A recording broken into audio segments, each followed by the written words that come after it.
Olá, boa semana, tudo bem com você? Que privilégio estarmos juntos mais uma vez aqui reunidos no canal da Igreja Unasp Engenheiro Coelho, também canal Adventistas Brasil e canal Escola Sabatina Oficial, para estudarmos juntos o tema desta semana, desta tão abençoada temporada, deste trimestre, falando sobre a verdade presente em Deuteronômio. E daqui a pouquinho nós vamos entrar na temática desta semana, uma temática muito especial que eu tenho certeza que vai te abençoar muito. Eu sempre começo aqui dizendo que o nosso desejo é que Deus esteja ao seu lado, cuidando da sua família, dos seus amigos, do seu trabalho, de tudo que envolve a sua vida. E também eu lembro que o nosso desejo é que você nos acompanhe a cada semana, colocando ali o seu comentário aqui no canal, deixe o seu like também, faça de você um inscrito no canal, clique em inscrever-se, ative as notificações e compartilhe esse link, esse estudo especial com as pessoas que estão próximas a você, nos seus grupos, nas suas redes sociais, porque é um privilégio estarmos juntos. Nós temos estado aqui a cada semana, talvez você deva estar estranhando nós estarmos aqui ainda utilizando essa ferramenta. Alguns têm perguntado, mas pastor Júlio, vocês começaram a gravar de volta na igreja, 3 episódios, depois voltaram para o StreamYard. Nós vivemos alguns tempos difíceis, questões de agenda dos nossos convidados, questões de agenda da igreja, final de ano, a Igreja Adventista tem passado por momentos de reuniões administrativas em vários locais. Então, para aproximar os nossos convidados e trazer pessoas também, às vezes, de mais longe, nós estamos utilizando essa ferramenta. Mas fica em paz, a partir do próximo ano estaremos juntos novamente, dentro da Igreja do UNASP, gravando ali as nossas lições, os nossos estudos. Mas o importante é que seja por esta ferramenta online, seja lá na igreja, você tem crescido no conhecimento da palavra de Deus. Muito obrigado. E eu agradeço a Deus porque estamos aqui juntos para estudar um tema muito importante, e já é o tema de número 8 desta lição, chamada A Verdade Presente em Deuteronômio. E nós temos esta semana, num formato diferente, nós decidimos trabalhar aqui num formato diferente, nós vamos ter apenas um convidado, mas não é qualquer convidado. É o convidado, amigo, conhecedor do livro de Deuteronômio, da palavra de Deus, e que escreveu os comentários do guia de estudos deste trimestre. Aliás, se você não tem acesso ao guia impresso, entre neste site gratuitamente mais.cpb.com.br e você poderá, então, pegar ali o guia de estudos gratuitamente. E, como eu disse, para esta semana, nós trouxemos aqui um amigo, que é o pastor Sérgio Monteiro. Pastor Sérgio Monteiro, nós fomos contemporâneos aqui no período de seminário. Ele graduou-se em 2013, né? Aqui no seminário. Já havia estudado teologia em outros locais. Depois veio para cá, graduou-se aqui no Seminário Adventista Latino-Americano de Teologia. Fez o seu mestrado também na área de Antigo Testamento. Aliás, em algum momento aqui eu vou comentar sobre a dissertação de mestrado do pastor Sérgio Monteiro, que virou um livro, nós vamos falar disso daqui a pouco, mas o pastor Sérgio hoje, ele serve no instituto chamado Centro de Estudos Judaicos Theodor Meyer, além de ser capelão da Escola do Pensar. Então ele atua como pastor neste instituto, mas também é professor de Bíblia na Escola do Pensar. E o pastor Sérgio foi quem escreveu o comentário de toda a lição deste trimestre, que você também encontra gratuitamente no site mais.cpb.com.br. Você tem o guia de estudos gratuito e os comentários feitos pelo pastor Sérgio Monteiro. Pastor Sérgio Monteiro, seja bem-vindo mais uma vez à nossa escola sabatina. Eu tenho passado por muitos lugares, estive recentemente no Espírito Santo, em Minas Gerais, e as pessoas sempre nos procuram dizendo, eu assisto, e há sempre um comentário especial quando o senhor está conosco gravando aqui. Então, Deus te abençoe e muito obrigado por aceitar o convite. Pastor Júlio, é sempre um prazer, é uma alegria muito grande poder comentar juntamente contigo, com nossos colegas, quando nós temos aqui outros companheiros também, a lição da Escola Sabatina.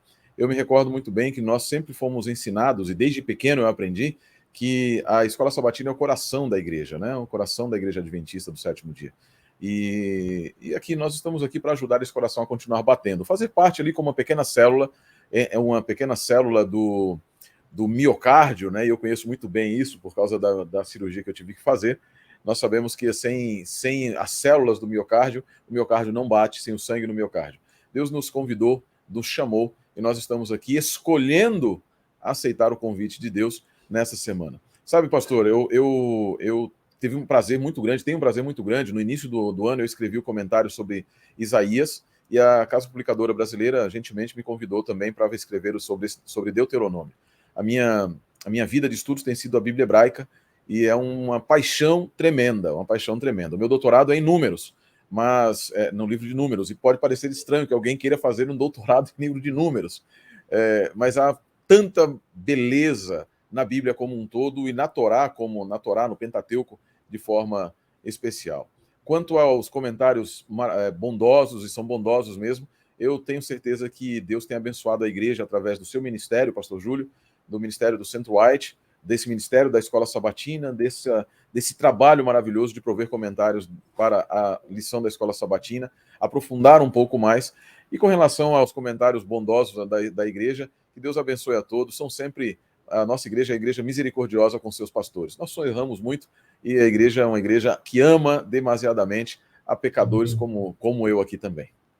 Como nós, né, pastor Sérgio? Muito obrigado. Exato. Nós, durante este estudo, vamos colocar aí para você também o link do canal do pastor Sérgio Monteiro. Se você não se inscreveu, você não sabe o que você está perdendo. O pastor Sérgio Monteiro também, de quando em quando, está na RIT TV, que é um canal de televisão que pertence ao pregador R.R. Soares, não é? E o pastor Sérgio é um dos consultores bíblicos da RIT TV e sempre convidado ali no programa Vejam Só. Então, se você quiser assistir os programas que o pastor Sérgio fez junto ali, o pessoal da RIT TV, tem vários temas, e é muito engraçado vários dos programas, a gente se diverte assistindo, não é? Digite aí no YouTube, Vejam Só, Sérgio Monteiro, você vai encontrar muitos aí vídeos, muitos programas, né? E, pastor Sérgio, só aproveitando aqui, queria mandar um abraço aos nossos colegas estudiosos da Bíblia Hebraica também, Dr. Reinaldo Siqueira, o Edson de Faria Francisco, da Metodista, também temos o Dr. Edson Nunes, da Nova Semente, temos também aqui a doutora Christy Chadwick, o pastor e doutor Lucas Iglesias, e temos tantos outros estudiosos, o pastor Rogel Tavares, claro, meu chefe. Rogel, não é? Ele é o nosso chefe, né? Exatamente. Pastor Rogel é o nosso grande amigo. Veja, tantos estudiosos. Eu me lembro também do Mábio Coelho, um estudioso também, não é? Está nos Estados Unidos. Peterson Bray, é verdade, o amigo Peterson, pastor Peterson, que está ali na PUC fazendo seu doutorado também, falando sobre o santuário. Olha, são tantos amigos. Tem também o pastor Felipe Mazotti ali no IAP, dando aulas, não é? E tantos outros, doutor Osés Moura, tantos outros estudiosos aí que passaram. Doutor Rodrigo Silva também, doutor Rodrigo Silva, né? Claro, não podemos nos esquecer, né? Estudioso da Bíblia hebraica. De nós, né? Exato, né? Famoso de nós, né? Exatamente. Tantos. Aliás, poucos têm 1 milhão de seguidores no YouTube, né? Não quero nem falar disso, né? Não quero nem falar disso. Mas olha, um grande abraço a você que estuda a Bíblia hebraica. Que Deus te abençoe. Eu estudo um pouco também dessa área, não tenho a capacidade, o conhecimento dos colegas mencionados, nem do convidado de hoje, mas a gente faz o que pode. Queridos, eu tenho certeza que seremos muito abençoados. Pastor Sérgio, vamos fazer uma oração nesse momento, pedindo que Deus nos guie, tá bom? Senhor Deus, muito obrigado, eterno, nosso Senhor, por nos trazer aqui para estudar a Tua palavra. Amém. Conduza-nos aqui no estudo deste tema de número 8, também ao pastor Sérgio Monteiro. Oramos e pedimos em nome de Jesus. Amém. Amém, Senhor. Mas para você que nos acompanha, que está aqui junto com o pastor Sérgio Monteiro e comigo hoje, eu preciso te lembrar que o tema do estudo desta semana é Escolham a Vida. É o tema de número 8. E nessa semana nós estamos estudando sobre a oportunidade que Deus dá a cada um de nós de escolher a vida que nos foi dada através de Cristo Jesus, que nos foi doada através de Deus. E como fazemos toda semana, amigos, pastor Sérgio, que nos acompanha também, temos um verso para memorizar que nos dá o norte da temática. E eu quero convidá-lo a ler Deuteronômio, capítulo 30, verso 19, que é o verso para memorizar desta semana. Eu leio aqui na minha Bíblia e na sequência daremos a introdução ao tema. Na verdade, já demos a introdução, vamos seguir com o tema, mas Deuteronômio 39 diz assim: Hoje tomo o céu e a terra por testemunhas contra vocês, que lhes propus a vida e a morte, a bênção e a maldição. Escolham, pois, a vida para que vivam, você e os seus descendentes. Pastor Sérgio, numa introdução rápida aqui, o que nós encontramos de especial neste texto de Deuteronômio, capítulo 30, verso 19? Parece que é algo que Deus ele propõe em toda a sua palavra. A gente encontra essa ideia de dois caminhos, não é? Vida e morte, cordeiros e bodes, salvação e perdição, luz e trevas. Toda a Bíblia é permeada por essas duas opções ou possibilidades. O que encontramos de especial aqui nesse verso, pastor? A dicotomia, né? Isso é aquilo que a gente chama de dicotomia, são elementos dicotômicos, ou que ele chama, linguagem técnica, de merismas. No final das contas, nós temos sempre Deus nos dando opções. Isso eu acho fantástico com relação a Deus. Deus nos dá, e nós vamos ver no decorrer desse estudo, que no final das contas, as opções que nos parecem existir, elas se resumem a uma opção. Elas se resumem sempre a uma opção. O capítulo 30, ele vem no contexto de esse verso especificamente, vem num contexto fantástico, no qual Deus vai falando a respeito das bênçãos que ele vai dar, vem no contexto daquilo que nós chamamos, dentro da tradição judaica, existe aquilo que é a leitura chamada paraxá. A paraxá são pedaços do texto bíblico que são tematicamente divididos. Então essa paraxá especificamente, ela começa no capítulo 29, verso 9 ou 10, que é a paraxá de Nitzavim. Nitzavim, ou estar em pé, isso é maravilhoso, é o momento em que, depois de haver dito tudo aquilo que nós encontramos nos capítulos anteriores de Deuteronômio, e já saindo, lembrem-se que quando nós comentamos aqui há algum tempo, eu falei da estrutura concêntrica do livro de Deuteronômio. A estrutura concêntrica do livro de Deuteronômio, como um quadro, nós temos do capítulo 12 até o 26, o Código da Aliança. É o Código da Aliança. Como viver e o que é essa aliança? Do capítulo 27 até o capítulo 32, nós vamos ter uma moldura teológica. Isso é importante, moldura teológica. E do capítulo 32 até o capítulo 34, a moldura histórica, o lado final da moldura histórica. Do capítulo 1 até o capítulo 4, capítulo 3, temos uma moldura histórica. Do 4 até o 11, nós temos a moldura teológica inicial do livro de Deuteronômio. Esse texto que nós estamos vendo, ele vem no final da moldura teológica. Em outras palavras, ele tem impacto ético. E o impacto não é simplesmente história, não é um recontar da história, nem absolutamente nada. Ele vem no contexto da finalização do Código da Aliança, lembrando do Código da Aliança, e de um chamado ao povo para que aceitasse a proposta divina da aliança, de serem beneficiários da aliança. E no capítulo 30, então, Deus, após Moisés, né, Moisés e Deus, através de Moisés, chama o povo para aceitar, para firmar a aliança com Deus. Vocês sabem, eu tenho uma posição com relação à aliança de que o ser humano não é constituinte da aliança. Ele apenas assina o contrato de beneficiário. É como se duas pessoas fizessem um seguro, um pai e mãe, e fizessem um seguro e dessem aos filhos o benefício deles. Deus aqui, ele fala, olha, a aliança é isso. Aqui está o código da aliança, vocês vão viver dessa maneira. Essa é a codificação ética da aliança. E agora eu chamo a vocês para que vocês vivam nesse contexto. Então, no verso 15, ele diz assim, olha, e é interessante que Deus utiliza verbos sensitivos, né? Verbos de sentido. No verso 15, vê, olha que proponho a vocês a vida e o bem, a morte e o mal. Se guardares. Em outras palavras, ela está condicionada. No verso 19, na verdade, do verso 18, ele diz assim, então hoje te declaro que certamente perecerás, não permanecerás longo tempo na terra, a qual vais, passando o Jordão para possuíres. Vejam que interessante aqui que Deus diz. Deus diz, eu vou cumprir a minha promessa de levar vocês até a terra. eu vou fazer tudo o que eu prometi, eu não vou tirar de vocês a promessa que eu fiz a vocês. No verso 17, entretanto, Deus diz assim: porém, se o teu coração se desviar e não quiserdes dar ouvidos e fores seduzidos e te inclinares a outros deuses e os servires, e aí Deus declara a maldição. E agora, no final do verso 19, ele novamente coloca, e aqui tem um contexto maravilhoso, em que ele diz: os céus e a terra. Os céus e a terra eu coloco como testemunha. Céus e terra, um contexto da criação.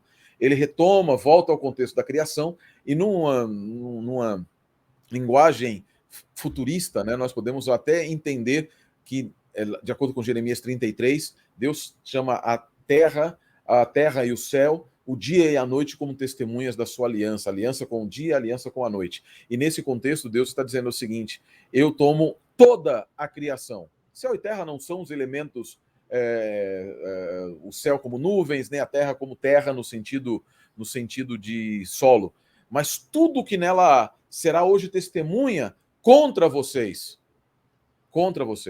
de que eu propus a vocês a vida, do verso 15, o bem, a morte ou o mal, que eu propus a vida, a bênção, a maldição. E Deus diz, e aí no final eu acho que isso é fantástico, maravilhoso, Deus, ele não determina o que você deve escolher, mas ele ansiosamente diz o que ele espera que você escolha. É a linguagem do desespero divino. Eu sei que vocês não vão escolher. Eu sei que vocês vão andar, mas eu ainda tenho esperança. Eu deveria dizer que Deus tem esperança, não é?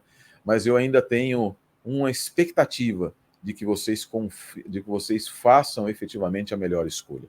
Por isso aqui é um chamado divino, dizendo: toda a criação está vendo que eu coloco tudo a favor de vocês. É Romanos 8, verso 28, da melhor tradução, porque Deus coopera, Deus toma todas as coisas e faz com que elas atuem em favor daqueles que hão de herdar a salvação.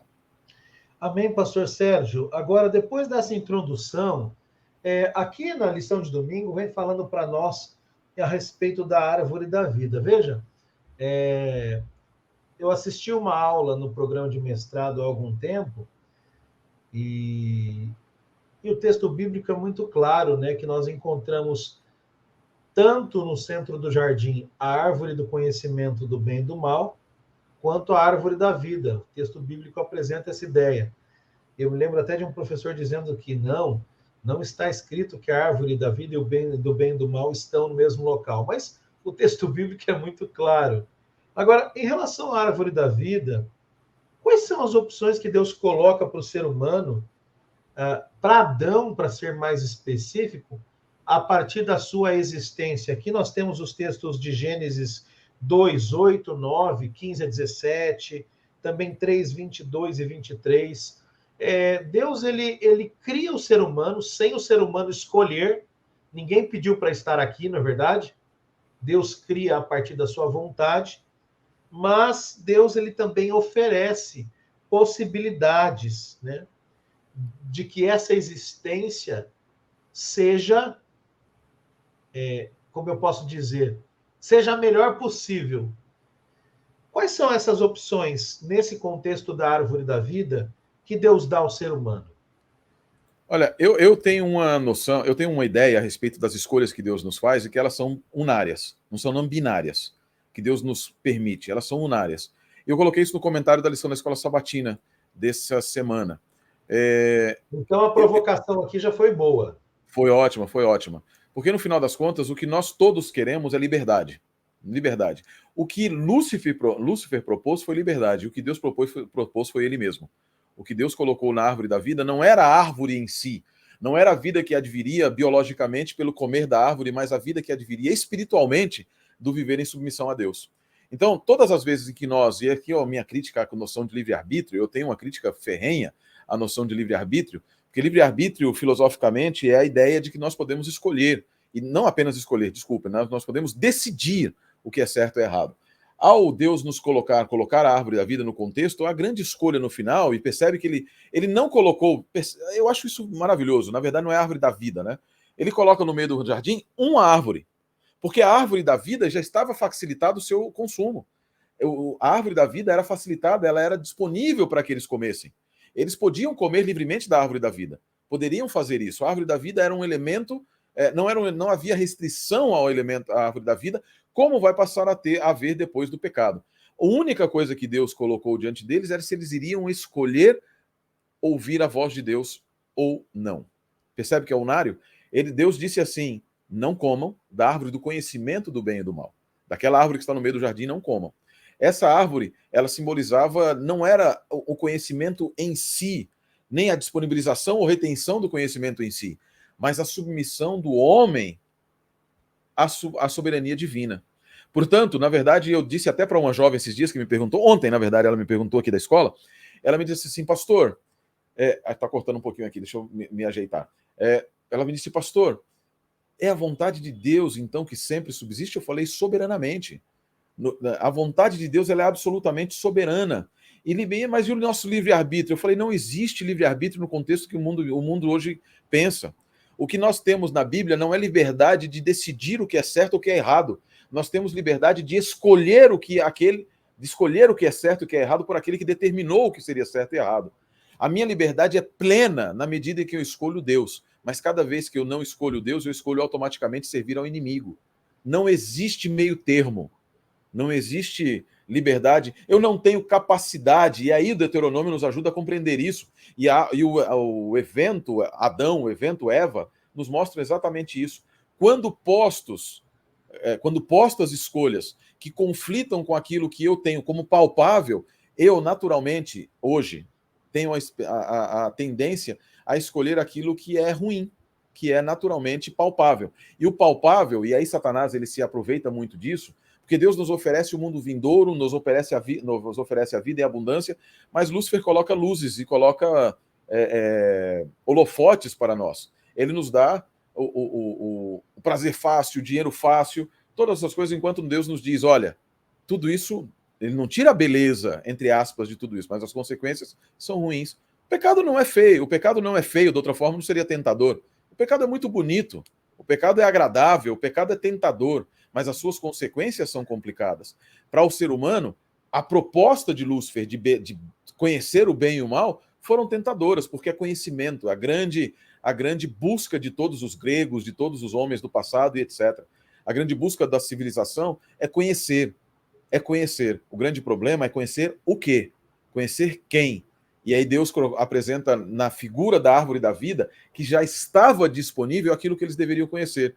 Porque a árvore da vida é vida. E a árvore da vida é o símbolo do bem que eles buscaram conhecer através da árvore do conhecimento do bem e do mal. E se eles tivessem ficado apenas, já te passo, ficassem apenas e tão somente com o que Deus disse, eles teriam conhecido o bem que está em Deus e teriam se afastado do mal, que é não ter Deus. Eu compartilho da mesma ideia que você. Assim, até uma curiosidade para quem não sabe, no ano de 1999 eu fiz o curso de arbitragem da Federação Paulista de Futebol e atuei de 2000 a 2011 como árbitro, né, de futebol. Olha. E aí, sim, o árbitro é aquele que decide o que está certo ou errado. Não existe livre-arbítrio para o ser humano, existe livre direito de escolha. Exato. Como bem foi colocado. O árbitro, Deus já determinou o que é certo e o que é errado. Eu compartilho deste mesmo pensamento, até porque nós, quando nascemos, nós já nascemos com status de perdido.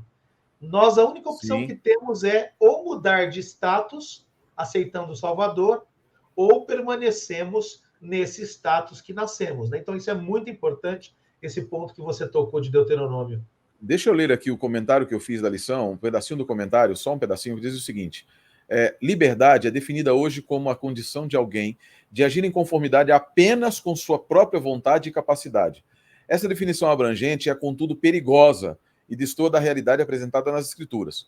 Na palavra de Deus, a liberdade não está relacionada tanto com o que fazemos, mas com o que ou quem escolhemos. De fato, nas próprias palavras de Jesus, registradas por João, a liberdade é resultado de conhecimento da verdade, João 8,32. No mesmo livro de João, ele declarou ser a própria verdade em João 14, verso 6, igualando-se à definição bíblica da lei como a verdade no Salmo 119, 142. Ainda no mesmo evangelho, Jesus declarou que o conhecimento de Deus, como o único Deus verdadeiro, produz a salvação, João 17, verso 3. Dessa forma, nós podemos entender que no pensamento de Jesus, que é Deus, liberdade é salvação, não uma carta branca para agirmos como quisermos. Né? E no livro de Deuteronômio diz o seguinte: nesse mesmo sentido, Deuteronômio propôs que os israelitas escolhessem a vida. E perceba que no texto não existe a proposta de escolher um curso de ação. Eu não escolho em nenhum momento como eu vou viver. Eu escolho se eu quero viver ou não. O que Deuteronômio nos propõe é resultado. Eu quero escolher o resultado vida ou o resultado morte, e não como eu vou viver. Eu disse para essa jovem também, o que Deuteronômio, o que a Bíblia nos apresenta, a Bíblia em todos os momentos, ela nos diz assim, escolhe a vida, escolhe a vida, escolhe a vida. Eu posso escolher livremente se eu quero servir Deus ou não, mas jamais como eu vou escolher, como eu vou servir a Deus e de que maneira eu vou viver essa escolha que eu fiz. Pastor Sérgio, nós já demos uma adiantada aqui e ficou muito claro, então, com a lição também de segunda-feira, a ideia de Deuteronômio da Bíblia é muito clara, não existe meio termo, não é verdade? Exato. Não existe meio termo. E é importante nós lembrarmos, para você que nos assiste, que em termos de salvação, você não pode ficar em cima do muro. Aliás, eu costumo dizer que quem está em cima do muro está do lado do inimigo, porque o muro é do inimigo. Exato. O muro é do pecado, não é? Isaías diz que o pecado fez separação entre Deus e entre nós. Mas, pastor Sérgio, então, uma pergunta aqui. Quer dizer que o ser humano, no final das contas, ele vai ser dividido em uma de duas categorias, é isso? Não existirá um terceiro grupo na história, no final da história desse mundo? Não, não existirá de maneira nenhuma. Dirá aos salvos que estarão à sua direita, vinde benditos do meu Pai, possui por herança o reino. Aos outros dirá, que estão à esquerda, afastai-vos de mim, vós que praticais a iniquidade. Em toda a Bíblia, nós temos apenas e tão somente a menção a dois grupos. Não existe neutralidade no grande conflito. Não existe neutralidade. A neutralidade, no final das contas, ela é efetivamente a escolha do lado contrário. Por quê? Como eu disse, nós temos no final uma única escolha. Eu serei fiel a Deus ou não? É Deus. Eu costumo dizer que em todos os momentos a nossa escolha é sempre Deus, Deus ou Deus. Quando eu digo não Deus, é assim, é Deus ou não Deus. Deus ou não Deus. Não existe... Satanás nem mesmo é uma escolha em si. O inimigo nem mesmo é uma escolha em si. Ele me propõe, e ele não me propõe, me escolhe. Percebe? Ele não propõe, me escolhe. Ele simplesmente quer dizer para você o seguinte, não escolha Deus. Pronto. O não escolher Deus já é automaticamente escolher o contrário. E por isso não existe neutralidade. Não existe um meio termo. Não existe um muro. Porque no final das contas o grande conflito é entre dois exércitos e não três. Não é o exército do inimigo, o exército de Deus e o exército dos neutros. Não existe a Suíça no grande conflito. Não tem. Nós não vamos poder depositar o nosso tesouro em um país neutro. Ou o nosso tesouro está depositado no banco celestial, ou ele está sendo corrompido pelo banco do inferno. No final das contas, é exatamente isso. Somos apresentados, convidados a fazer uma única escolha: Deus. Se nós não escolhermos Deus, automaticamente nós estamos no terreno e no poder do inimigo. Então, pastor Sérgio, brincando aqui com os nossos amigos do Sul, não existe Santa Catarina, né? Olha isso, hein? Os gaúchos dizem que a melhor função do estado de Santa Catarina é separar o Rio Grande do Sul do resto do país, né? Barbaridade. Mas falando sério agora... O adventista, o gaúcho, o adventista não fala isso. Não fala, não fala. Um abraço aos nossos amigos do Rio Grande do Sul, tantos membros e irmãos queridos temos ali. Mas, pastor Sérgio, então me diga uma coisa, porque é o seguinte, entrando na lição de terça aqui, quando a gente vai chegando no finzinho do livro de Deuteronômio, ali Deus ele diz ao povo que mesmo que se eles desobedecessem e fossem levados ao exílio, para o cativeiro, mesmo assim, sendo punidos, se eles voltassem para Deus, Deus restauraria a terra. Pergunto, então, por que obedecer se no fim das contas Deus vai salvar todo mundo? Se é que ele vai? Estou perguntando, né? Como que a gente entende isso daqui? Deus ele está dizendo, olha, no fim eu vou restaurar, vou trazer você de volta. Isso não pode levar-nos a pensar, então não faz sentido ser obediente agora? Como é que a gente resolve essa questão? De uma forma muito simples. Deus coloca uma condição para trazê-los. Então, se você não não ouvirem, vejam, é na próxima geração, aquela geração que não adorou a Deus, que olhou para os ídolos, etc., essa geração vai ser perdida, como a geração do que aconteceu no deserto, em Números 13 e 14. Aquela geração inteira pereceu no deserto, pereceram no deserto e não viram a realização da promessa. Trazendo para o âmbito espiritual, eles não viram no contexto físico, mas no âmbito espiritual, uma geração inteira está perecendo porque não foi fiel, Mas no capítulo nós estamos estudando do livro de Deuteronômio, vários capítulos ali, no capítulo 31 e etc., Deus nos diz, e quando ele diz, olha, eu vou trazer a vocês de volta, eu vou trazer vocês, se vocês me amarem, se vocês ouvirem, como nós lemos ali no capítulo 30, verso 15, né? Ele diz assim, vê que proponho também, e quando no verso 14 ele diz assim, que os mandamentos não estão longe, que os mandamentos não estão distantes, se deres ouvidos, olha o verso 10 do capítulo 30, se deres ouvidos à voz do Eterno teu Deus, guardando os seus mandamentos e os seus estatutos escritos nesta livro da lei, se te converteres ao Eterno, olha, conversão ao teu Deus de todo o teu coração e de toda a tua alma, em outras palavras, não postergar, não adiar. Aí Deus diz porque o mandamento não está, e ele vai continuar dizendo quais são as promessas que ele está fazendo. Né? O verso 6 fala de circuncidar o coração e se converter, como nós estudamos na semana passada.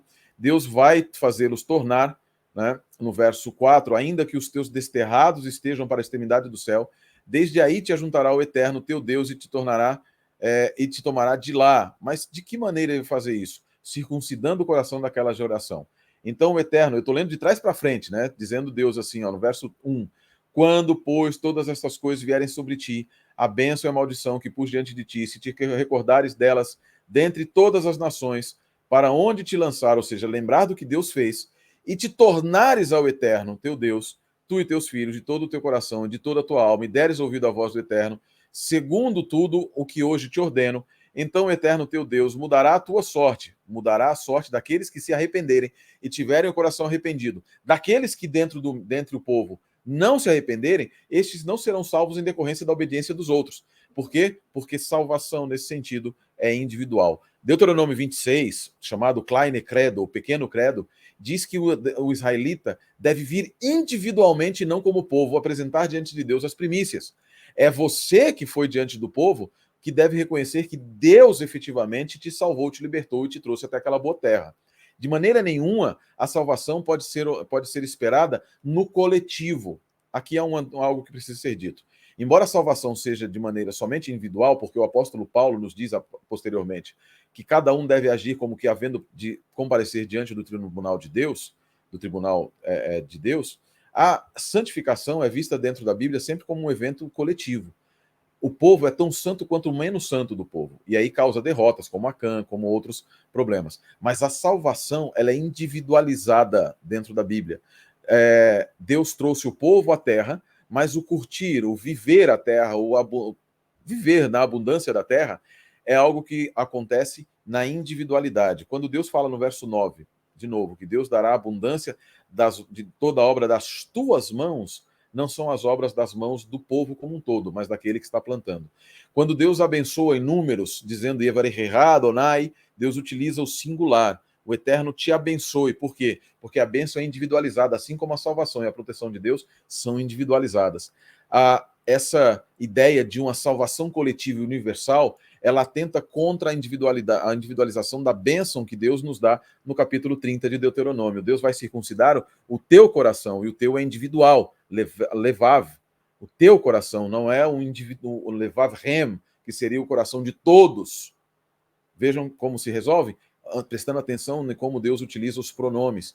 Deus está falando aqui individualmente ao coração do israelita, para que ele se converta, prometendo que Deus vai restaurar aquela pessoa, aquela geração, aquela família que se voltar a Deus. Há um texto, eu estava até dando uma olhada aqui, quando Deus diz o seguinte, mas, capítulo 29, mas se alguém bater no peito, alguém que está ali, bater no peito e dizer, isto não virá contra mim, aí o texto diz assim, então o Eterno se levantará contra aquela pessoa, porque da mesma maneira como salvação é individual, também a condenação e a punição são individuais. são totalmente individuais. E por isso, querida, por isso, meu amigo pastor Júlio, é muito claro nas Escrituras que a responsabilidade é individual, assim como a bênção também é individual, a salvação é individual, e não existe possibilidade de uma salvação universal sem a necessidade da obediência. Nós vamos no Novo Testamento, em Tiago 2, e ele nos recorda que devemos agir e proceder como que havendo de ser julgados pela lei da liberdade, essa lei que nos traz a liberdade. Amém. Pastor Sérgio, para quem está nos assistindo até aqui, você que nos assiste até aqui, já deu para perceber que existem coisas riquíssimas em Deuteronômio, não é? E o apelo de Deus é realmente que a gente escolha a vida. São 2 os caminhos propostos. Na verdade, um caminho só, porque o outro você já nasceu nele, que é o caminho da condenação. Mas Deus dá a possibilidade da vida. Pastor Sérgio, eu comentei no começo, eu vou fazer uma pausa rápida aqui. Pastor Sérgio Monteiro, ele fez a sua dissertação de mestrado ali no Seminário Adventista Latino-Americano de Teologia. Hoje ele faz o seu doutorado pela Holanda, Pastor Sérgio? Na Universidade de Apeldoorn, na Holanda. Holanda, ok. Mas o seu mestrado foi ali no SALT, orientado pelo meu chefe hoje, doutor Renato Stencil. Meu amigo, queridíssimo. Pois é, grande pastor Renato. Eu conheço a história, o pastor Renato orientando o pastor Sérgio a fazer uma dissertação ali, e o pastor Sérgio fez essa dissertação. E essa dissertação, pastor Sérgio, se tornou um livro, né? E eu quero compartilhar agora com os amigos que vêm na tela aí, o livro chamado Na Presença do Eterno, a carne como alimento nas Escrituras Sagradas. Procure aí nesse site ou procure na internet, Na Presença do Eterno, pastor Sérgio Monteiro. Pastor, de modo rápido, 30 segundinhos, qual é o resumo deste material para quem quiser adquiri-lo? E para você, eu já antecipo, pastor Sérgio Monteiro não ganha nada com este material, pelo contrário, ele é subsidiado para ficar bem em conta o valor, mas é um material que o pastor Sérgio produziu pensando na igreja e nos estudiosos da Bíblia em relação ao tema. Rapidamente, pastor, o que esse material traz para nós? Eu vou dizer aqui, efetivamente, a conclusão do estudo, tá? Que você vai poder ler ali, você vai ler a construção do pensamento. Mas, basicamente, é de que, ao contrário do que muitos podem pensar, a vida em que havia muitos sacrifícios não era uma comunidade de comer, efetivamente, em todos os momentos a carne, não. Citando um trecho do Talmud, no Tratado Pessahim, para se cumprir a necessidade de comer carne para a Páscoa, era necessário apenas comer o tamanho de uma azeitona. E usando ali a frase do Rabino Abraham Kook, ele diz o seguinte, que nos tempos do Messias, todos deixarão de matar os animais, deixarão de se alimentar de alimento carne. Eu considero que os tempos do Messias já chegaram, e eu acho que é uma boa a gente começar a pensar nisso. Pastor Sérgio, muito obrigado. Eu encerro aqui essa propaganda do bem, porque é um material que eu já li e eu desafio a qualquer um que ler não ficar encantado com o conteúdo. Muito obrigado por ter produzido esse material. E eu não poderia deixar de citá-lo aqui por 2 motivos, não é? Foi produzido pelo pastor Sérgio, nosso convidado, e orientado pelo Dr. Renato Stencil, diretor do Centro de Pesquisas Ellen White. Aliás, um grande abraço aos nossos irmãos de Juiz de Fora, em Minas Gerais, professor Josué Nunes, pastor Fabrício, pastor Eduardo Ascencio, pastor Josemar e pastor Everson Ferreira, amigos ali da Associação Mineira Sul. Tivemos ali no último fim de semana fazendo um seminário profético que foi uma grande bênção. Mas, pastor Sérgio, vamos voltar ao nosso tema aqui. Um abraço, pastor Renato Stencil, também da minha parte, um amigo querido. Pastor Renato, tremendo. Eu fico muito feliz por aquela vez que estivemos em São Paulo e podemos te visitar aí logo muito depois. Muito obrigado, inclusive. Muito obrigado, tanto ao pastor Renato quanto a você, pastor Júlio. Foi uma bênção aquele momento também. Amém. Um bálsamo. Para os que não sabem, pastor Sérgio passou por um momento difícil, né? Uma cirurgia no coração, muito complicada, mas a oração da família, dos amigos, dos irmãos, fez com que o pastor Sérgio estivesse conosco aqui hoje de volta. E graças ao Eterno. Louvado seja o Eterno. Agora, pastor Sérgio, não é muito difícil esse negócio de guardar mandamento, porque é tanta coisa que Deus pede ao ser humano, né? Não é difícil essa questão de obedecer e seguir e ser fiel. Deuteronômio 30, de 1 a 10, fala ali, depois 11 a 14. Que lições nós tiramos dessa pergunta? É difícil obedecer ao mandamento? Ao contrário, se nós pensarmos o que é o mandamento dentro do princípio da compreensão verdadeira, bíblica, do que é um mandamento, do que é Torá, do que é mitzvah, não é difícil, ao contrário. Eu sempre brinco com alguns colegas, né, a gente brincando assim, não, o pessoal fala, não, os judeus acrescentaram lá na época, os fariseus, milhões de mandamentos, etc., eram pesados e pesadíssimos. Eu falo, pergunta para um judeu se era pesado. Volta lá naquela época e pergunta se era efetivamente pesado. Não era pesado. Na verdade, por quê? Porque há prazer. O salmista diz muito claramente que assim é bem-aventurado o que medita na lei do Senhor. Vejam que o salmista não nos diz assim, bem-aventurado aquele que faz escravagisticamente. Não, ou servilmente. Primeiro você tem que meditar. Porque o convite bíblico é que antes de você fazer algo, você deve entrar na presença daquele que te dá força para fazer. Deus em nenhum momento diz assim, olha, não, você deve fazer e faça aí, eu vou te julgar por isso, sem que eu me apresente como sendo aquele que vai te dar forças. Deus, ele primeiro, e aqui há uma aula do Dr. Edson Nunes, eu me recordo dentro no mestrado, em que ele mostrou a evidência de que Deus primeiro abençoa. Aqui nesse texto que nós estamos lendo, e lá em Levítico 26 também, Deus promete colocar algo que ele já tinha feito. Ele diz assim, se vocês forem fiéis, etc., eu farei isso, e colocarei no meio de vocês o meu tabernáculo. Ué, mas Deus já tinha feito isso? Deus já havia colocado o tabernáculo no meio do povo? Qual é a lição que nós podemos aprender disso? Perceba o seguinte, Deus não quer barganha, Deus não quer sua obediência por barganha. Deus quer sua obediência como reconhecimento do que ele já fez em tua vida. Não é obediência para que Deus faça algo para você. Isso é legalismo. E legalismo Deus não quer. É reconhecimento do que Deus fez por você. Quer ver um exemplo? Lá em Êxodo, capítulo 25, se não me engano, na Paraxá de Terumá. Deixa eu pegar aqui certinho, pastor Júlio. Lá em Êxodo, Deus diz algo fantástico na Paraxá de Terumá, que é Êxodo 25, verso 1. Ele diz assim no capítulo 25, verso 1. Pastor Sérgio, só repetindo para quem não nos entendeu ou chegou agora, a Paraxá é a Bíblia hebraica dividida. É a divisão, desculpa, gente, eu também tenho esse costume.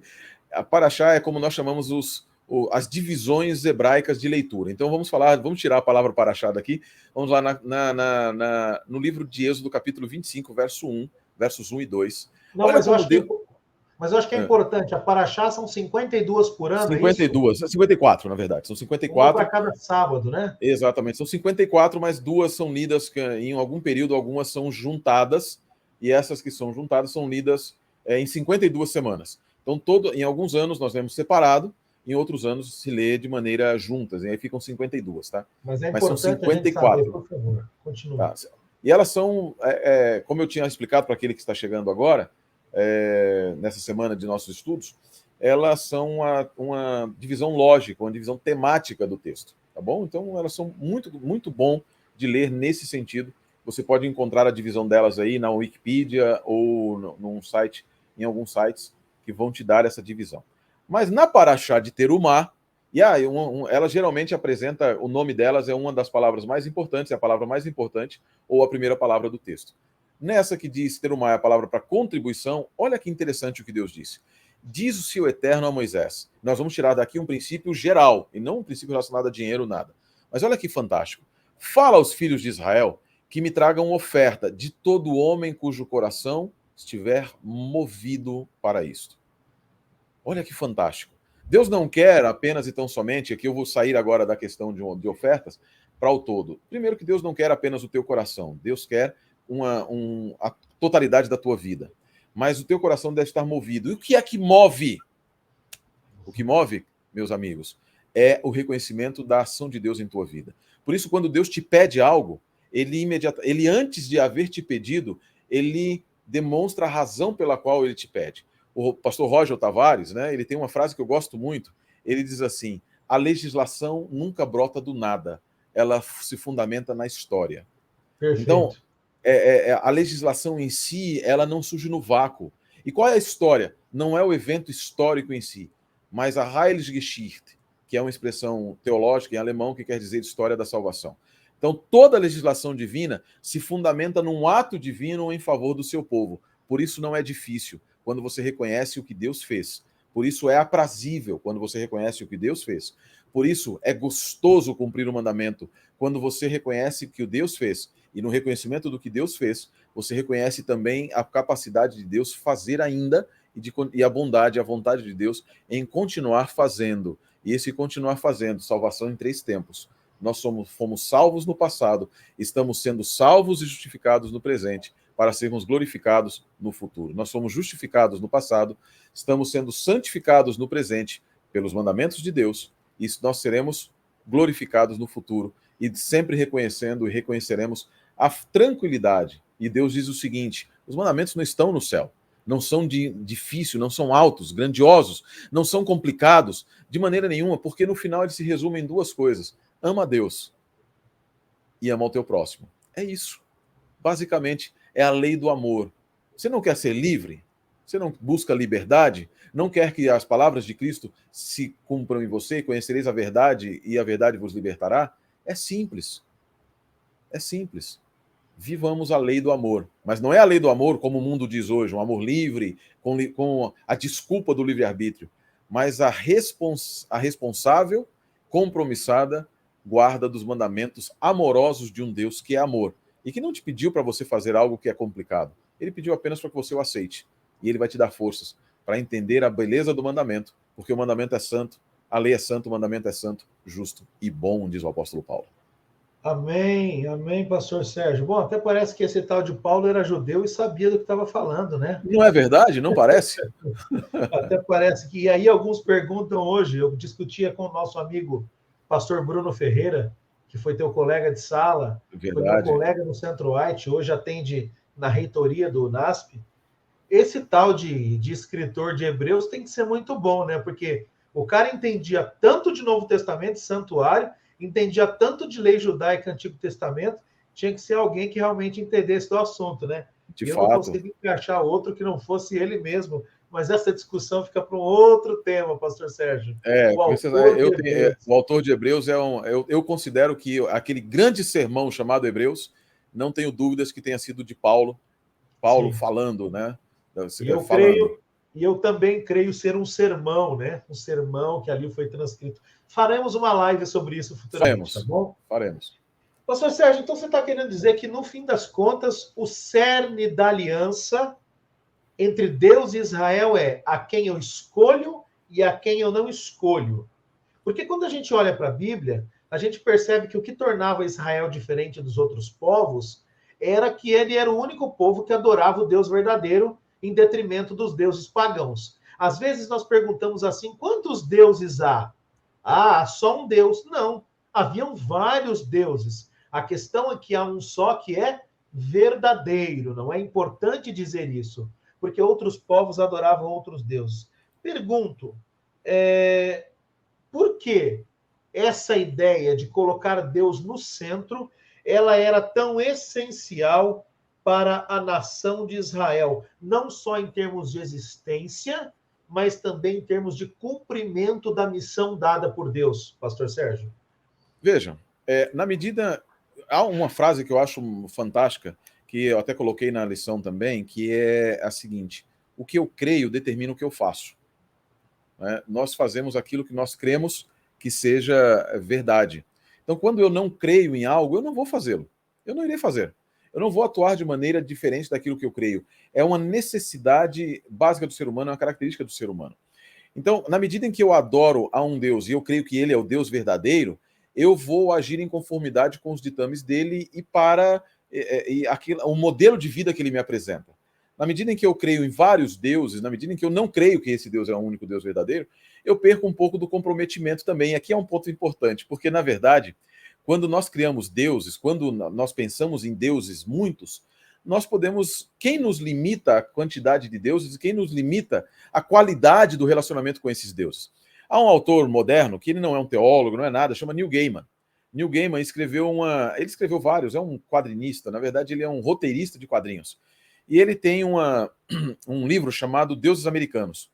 No livro Deuses Americanos, e olha só, nós saímos da teologia aqui para a cultura pop, né? A cultura... American Gods. American Gods. Parece que virou até uma série de TV. Exatamente, uma série de TV. E eu li esse livro dele, Os Deuses Americanos, e ele tem E ele dá uma resposta interessante a esse respeito. Veja, ele diz o seguinte: os velhos deuses morreram. Os velhos deuses morreram e foram substituídos por novos deuses. Percebe? O ser humano não consegue ficar sem deuses. Aparentemente, o ser humano não consegue ficar sem deuses. É a busca, o Dr. Rodrigo fala a respeito disso, é a busca do ser humano por significado. Então, na medida em que nós precisamos de sentido e significado, nós temos que buscá-lo, é aqui o argumento da contingência de Leibniz. Nós temos que buscar a contingência e a necessidade da explicação de nós mesmos fora. Nos deuses antigos, os deuses antigos faziam isso através das mitologias, os povos antigos das mitologias e etc. Deuses falsos, muito bom, fantástico esse livro, né? E já nos deuses modernos, não muda nada. Nós vamos buscar sentido e significado em coisas externas, em atores, em políticos, em política, em ideologia, em televisão. Ele fala, o Gaiman diz o seguinte, que o principal de todos os deuses, no livro dele, está na sala de todos os americanos. E ele fala que é a TV, que é... Na Marvel, né? Hoje os deuses estão na Marvel. Estão na Marvel, né? Nós estamos na DC, na Marvel, The New Gods. Mas ele diz através da televisão que encanta, ela encanta, palavras dele, encanta, seduz, transforma e bestifica todas as pessoas. Então vejam, e aí nós trazemos agora para o conceito para dentro da Bíblia. É exatamente isso que Deus diz. Que tolice você adorar outros deuses. Que tolice. E aqui eu trago um aspecto fantástico a respeito da relação entre Deus e o ser humano. Veja, qual é a idiotice, e eu vou usar a palavra forte mesmo, a idiotice, que aparece no Salmo 92, o idiota nada disso, nada sabe, ou a tolice de você adorar a outros deuses, ou ídolos, outros deuses. A palavra para ídolos em hebraico é tselem. Tselem. E a palavra tselem é a palavra utilizada também para descrever a aparência, a semelhança do ser humano com Deus.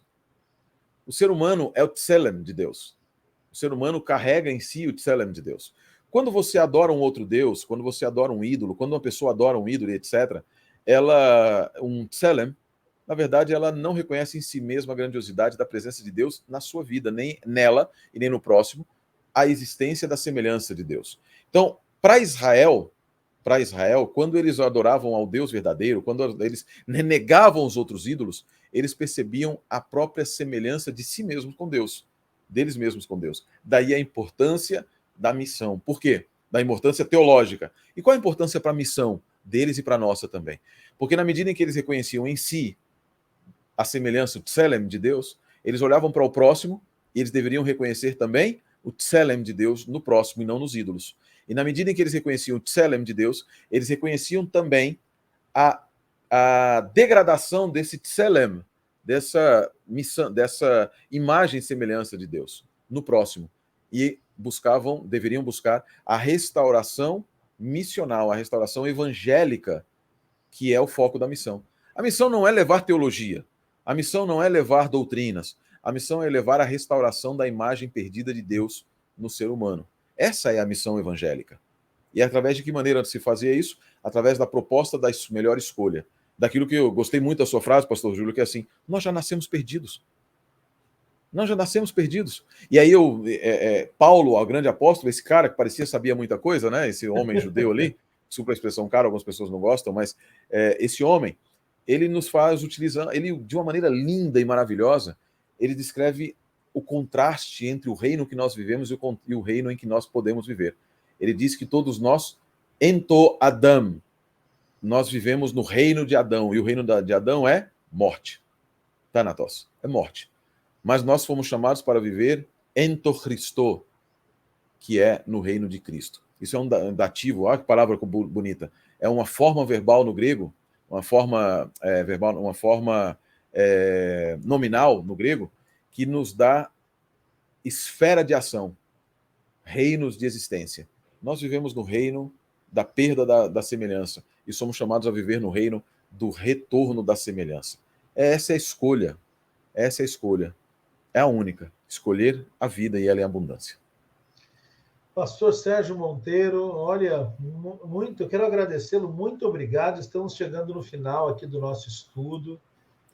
Foi a primeira vez que gravamos apenas com um convidado nesse formato, aproveitando aí a sua parte de ter escrito o comentário da Escola Sabatina para a Casa Publicadora Brasileira. E foi muito bom, nós podemos abordar. Eu achei, falei, olha, vamos ter só um convidado, vamos demorar bem menos tempo. Gastamos aqui já quase 60 minutos, porque há muita coisa em Deuteronômio para aprendermos, né? Eu quero lhe agradecer profundamente. Eu tenho certeza que é uma bênção, está sendo uma bênção para quem está assistindo. E, pastor Sérgio, quem quiser assistir o seu canal lá no YouTube, qual que é o endereço? Fale para nós, por favor. Procura ali no YouTube, é simplesmente colocar Sérgio Monteiro, canal Pastor Sérgio Monteiro. A gente está fazendo uma remodelação agora, entramos na onda da remodelação ali, inaugurada pelo pastor Eleazar Domini, Fala Sério Pastor, e assim, nós estamos remodelando o canal, mas é só colocar lá Sérgio Monteiro. Só colocar, eu preferi colocar o meu nome, não o outro, para ficar mais simples de me encontrar, tá bom? Então coloca lá, youtube.com/Sérgio Monteiro, ele vai te mandar diretamente para o canal. O nome do canal é A Palavra é Viva. Então, nós fazemos estudos da Bíblia Hebraica, estudos apologéticos e vários outros estudos também. E respondemos as suas perguntas. Caso você tenha alguma pergunta, a gente trata ali de examinar e buscar uma resposta nas Escrituras. Um dia chegarei ao nível de Sérgio Monteiro e Eleazar Domini. Imagina, que é isso, já está além. Vamos brincar aqui, né? Está além que nem precisa de canal, né? Pastor Sérgio, muito obrigado, amigo. Deus abençoe você, o seu ministério, a sua esposa Olga, sua filha, seu filho, né? Que são 2 que você tem, não é? É a Natasha e o Marcos. Exatamente. Que Deus abençoe muito vocês na continuidade desse trabalho, tanto no Centro de Estudos Judaicos, Fyodor Meyer, quanto na Escola do Pensar, e aonde Deus os guiar, não é? Porque Amém. é como Jeremias disse, né? Deus nos guia, às vezes, pelo Espírito, nos manda para outros lugares. Hoje estamos aqui, amanhã não estamos, mas aonde quer que estejamos fazendo a vontade do Eterno. Amém? Sempre. Eu vou pedir para você fazer uma oração, mas antes eu já quero agradecer a quem nos assistiu, pedir que você que esteve conosco aqui, compartilhe essa mensagem, copie e cole nas suas redes sociais, mas mais importante do que isso, se inscreva no nosso canal, no canal da Igreja do NASP Engenheiro Coelho, também Adventistas Brasil. Se inscreva no canal do pastor Sérgio Monteiro, copie nossos vídeos, espalhe, deixe o seu like, o seu comentário. Nós certamente estaremos aqui orando por você e respondendo quando pudermos as suas questões. E estaremos nessa caminhada. Pastor Sérgio vai fazer agora uma oração e nós já convidamos você para a próxima semana para um vídeo mais uma vez especial com outros 2 convidados que estarão conosco, tá bom? Deus abençoe você que está em casa. Pastor Sérgio, encerre com uma oração, por gentileza. É um prazer. Que Deus abençoe a todos. Adonai, Deus de Israel, nós te agradecemos porque tu nos enviaste a tua palavra, tanto escrita quanto encarnada, para nos proporcionar, de fato, a melhor escolha. Que nós possamos escolher sempre e em todos os momentos a tua pessoa, o teu amor, a tua companhia, em nome de Jesus, o Messias. Amém, Senhor.